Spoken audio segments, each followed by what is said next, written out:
I just tried to do a move-out inspection. That's basically an inspection where a property management company is going to go to a property when the tenant moves out, and they're going to inspect the property.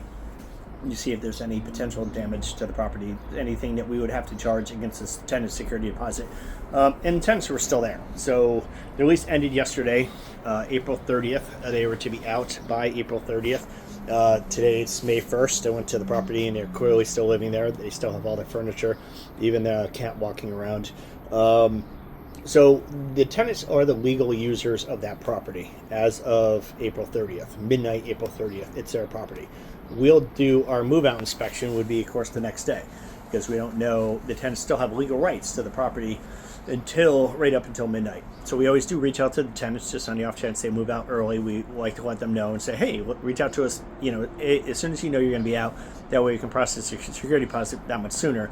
Our agenda is if they were to move out a couple hours early, we would get in a couple hours early in a race to get the property back to market. Well, these tenants didn't actually move out at all. So reach out to the tenants. They're a little bit snipey, a little unpleasant.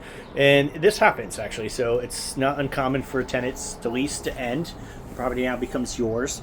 They don't feel obligated in any way to leave. They're like, hey, I moved out and I'm just going to leave my belongings there and I'm going to take my time to leave, and I don't know what your problem is. So in this case, it's not a problem. So this owner is actually planning on selling the property anyways. So there's just going to be a delay in that. But here's what you need to do. So this is important for you as a rental property owner. A couple of things you should do. One is you're going to want to, in your lease, when you write it to a lease to somebody else, you're going to make sure that that lease actually says that if the property's not ready for some reason, that you give yourself an out. So you really need a stipulation. So if we had lined up another tenant, and if they were trying to move in today because the lease ended yesterday of the exiting tenants, we would have a real problem. So make sure you have verbiage in your lease that basically gives you the right to, hey, if something happens, if something catastrophic happens, if there's something damaged to the property, or if a tenant doesn't leave, that the tenant is willing to wait. The second thing is you need to make this situation right in your lease before the exiting tenant signed it when they started their lease. You need a proper lease. Very important. That's why this is a non-issue.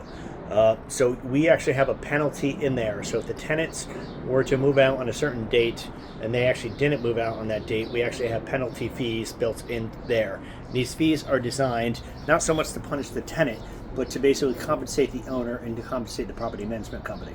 And when we took our time to go inspect this property, and somebody had to drive out there to go there, and also somebody has to walk into a property that's clearly occupied. It's not something anybody wants to do. It's going to be uncomfortable going in there and finding people are still there. And and then we have to take our time to reach out to the tenants and say, hey, what's going on? You guys were supposed to be out. How come you're not out? And then, of course, you have to deal with the nonsense of back and forth, trying to get the tenants to give you a clear date of when they're actually going to be out. And this takes time. And as a landlord or as a property management company owner or a property manager, you actually need to be compensated for that time. So you build that into the lease. So before those tenants even agree to sign with you, you have it built in to say, hey, if you're not out on the day that you leave, this is what's going to happen. And you have some fair fees built in. So now these tenants chose not to leave. The owner's going to be well compensated for that. The tenants are unfortunately going to be penalized for it, but they should. I mean, it's not their property. At this point, they're technically speaking trespassing. They were the legal users of that property yesterday. As of midnight, they're no longer the legal users of that property. They are now trespassing. They're what's called holdover tenants. So we have a holdover tenant fee, and then we also have a per day charge that we charge them, something to compensate the owner to write the owner. So in this case, like I said, if the owner was anxious to sell the property or had arranged contractors to get in there tomorrow, the owner would have been damaged. That fee is to compensate the owner.